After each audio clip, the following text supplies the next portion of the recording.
Salut les petits culs. Aujourd'hui on se retrouve pour parler d'un personnage, ou plutôt de deux personnages que j'apprécie le plus dans One Piece. Deux hommes sacrément badass qui ont le mérite et l'honneur de pouvoir être mes amants à vie. Vous savez que je n'aime pas garder mes ex-compagnons près de moi, mais pour Shanks et Mihawk, je fais une exception. Avant de rentrer dans le vif du sujet les petits culs, on se dirige lentement mais sûrement vers les 5000 petits culs. D'ailleurs, nouveau challenge, il faut atteindre les 5K d'ici la fin du mois de novembre. Donnez tout, partagez à max la chaîne avec vos nakama, bande de petits bâtards. Et n'oubliez surtout pas d'activer la cloche. J'ai un petit menu de repas qui pourrait vachement vous plaire les cozos. Shanks se permet de faire quelques apparitions dans le manga en mode beau gosse et puis s'en va comme ça tranquille après nous avoir chamboulé l'esprit. On a découvert Shanks quand il était sur l'Oro Jackson. Il avait à peu près 19 ans, l'âge actuel de Luffy. Selon One Piece Gold, Akagami était déjà dans l'équipage de Roger à l'âge de 12 ans. Il formait un duo assez spécial avec Baggy sur le bateau de Roger. D'ailleurs, leur chamaillerie agaçait énormément Silver Rayleigh. On ne sait pas quelle était sa relation avec les autres membres du navire, mais on peut se dire qu'il était à sa place. Le lien entre Baggy et Shanks relève d'un lien limite fraternel. Shanks considère toujours Baggy comme un ami, même si ce dernier lui voue plus de la haine. Shanks avait un lien étroit avec Roger, il faisait partie de l'un de ceux qu'on a vus en larmes durant l'exécution de ce dernier. C'est après la mort du seigneur des pirates que Shanks décida de former son propre équipage. Il proposa à Baggy qui refusa de l'accompagner. Un jour, Shanks entendit parler d'un tireur d'élite nommé Yasopp et s'est rendu à son village pour le recruter. Quelques années après, Shanks arrive sur une île où se trouve le village de Fushia. C'est là où il rencontre Monkey D. Luffy. Il est resté sur l'île pendant une bonne année car il y avait une bonne atmosphère dans ce village et qu'il était intrigué par Luffy. Luffy s'est attaché alors à lui et souhaitait rejoindre l'équipage mais Shanks refusa. S'ensuit l'histoire que tout le monde connaît où Shanks a perdu son bras en sauvant Luffy qui avait été jeté à la mer alors qu'il avait déjà mangé le Gomu Gomu no Mi. Après cet incident, l'équipage d'Akagami décida de s'en aller et Luffy déclara ne plus vouloir faire partie de son équipage mais qu'il allait créer le sien. Shanks lui dit qu'il n'avait pas ce qu'il fallait pour devenir un pirate, mais Luffy, frustré, lui dit qu'il allait créer un équipage tellement puissant qu'il pourrait rivaliser avec celui de Shanks et devenir le seigneur des pirates.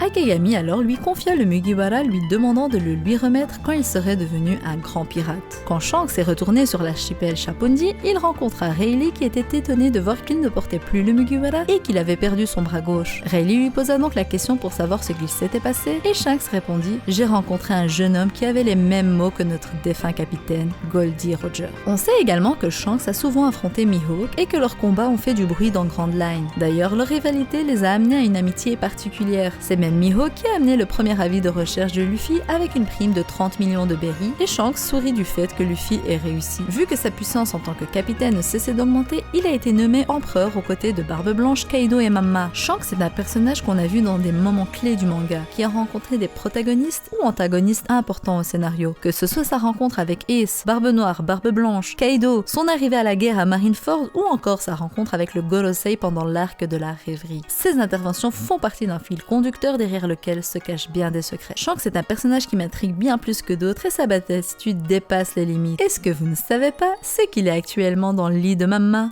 On sait que Shanks a le haki des rois. Le haki de l'armement est celui de l'observation et qu'il a un sabre. De base, Shanks s'avérait être gaucher car avant de perdre son bras gauche, c'est celui-ci qu'il utilisait pour combattre. La puissance de Shanks doit être au-dessus de bien d'autres, beaucoup le craignent et seuls des mots peuvent les faire reculer. On sait qu'il a été le rival de Mihawk alors que ce dernier est considéré comme le meilleur épéiste. Son maniement du sabre ne peut que dépasser celui de tant d'autres. Il n'a jamais eu peur de Barbe Blanche et a même pu l'égaler dans un combat. Il a pu arrêter Kaido avant qu'il n'aille à Marineford ou il a pu arrêter Akainu avec son haki de l'armement alors que personne n'y arrivait pendant la guerre. Une manière de nous montrer que le haki de Shanks est bien au-delà de tout ce que l'on peut penser. Shanks est considéré comme n'ayant aucun fruit du démon car des anecdotes sur ses dons de nageur ont été racontées. Du temps de sa rivalité contre Mihawk, il est dit qu'il pouvait nager 10 ans. Et même lorsqu'il a sauvé Luffy, il n'a pas faibli au contact de l'eau. Alors est-ce que la puissance de Shanks réside dans son haki, dans son maniement du sabre et dans sa présence et sa volonté? Sûrement. Pour moi, Shanks est un peu comme Rayleigh, c'est-à-dire que leur puissance est une puissance brute et non pas en rapport avec un fruit du démon. En parallèle, Mihawk est beaucoup trop sous-estimé par la sphère One Piece, j'ai l'impression. Il ne faut pas oublier qu'il est celui qui était le rival de Shanks et si maintenant il ne veut plus affronter Shanks, c'est bien parce que ce dernier a perdu son bras gauche et donc de ce fait, selon Takanome, il pourrait avoir perdu de sa puissance. Le battre alors qu'il a un handicap ne contenterait pas Œil de Faucon. Après, on ne sait pas si au cours de leur combat passé, il y a eu un vainqueur ou non. Il se peut qu'ils aient toujours été ex-aequo ou que leurs défaites et leurs victoires respectives concordent. Selon moi, Takanome a le niveau d'Ayonko. En tout cas, il a le niveau de Shanks. On ne l'a jamais vu se battre à pleine puissance et ce même à Marineford où il a pris part à la guerre. Mais pour autant, je ne dirais pas que Takanome est plus fort que Shanks. Loin de là même, j'ai tendance à croire que Shanks est quand même plus fort que Mihawk s'ils se battaient sérieusement. C'est par contre une information qu'on n'aura sans doute jamais car il est certain que ces deux-là ne combattront plus l'un contre l'autre. J'apprécie d'ailleurs beaucoup leur amitié bien qu'ils soient rivaux comme ce fut le cas de Roger et de Garp à l'époque ou encore celui de Luffy et de Kobe actuellement.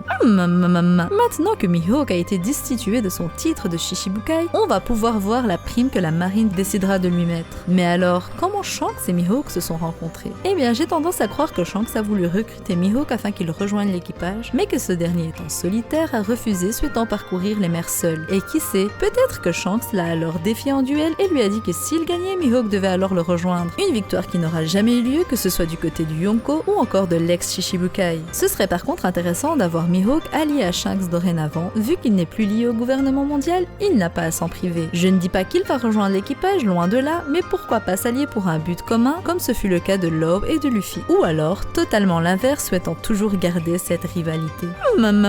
Voilà les petits culs, cette vidéo touche à sa fin et j'espère que vous l'aurez appréciée. N'oubliez pas d'activer la cloche les enfants, car le menu des prochains jours est prometteur, c'est Mama qui vous le dit. Let's go les 5K les petits culs. Dites-moi en commentaire comment vous voyez la relation Shanks-Mihawk afin qu'on débatte dans la joie et dans la bonne humeur. Bien sûr, n'oubliez pas de lâcher le pouce bleu si la vidéo vous a plu. Allez, bye bye mon deux petits bâtards. Ah oui, j'ai failli oublier. Mama. Ah, bon, non. Je suis Big Mom, je te bouffe ta race, même si tu t'abonnes, tu veux que je prenne du poids, abonne-toi, et le pouce bleu, pour mettre le feu.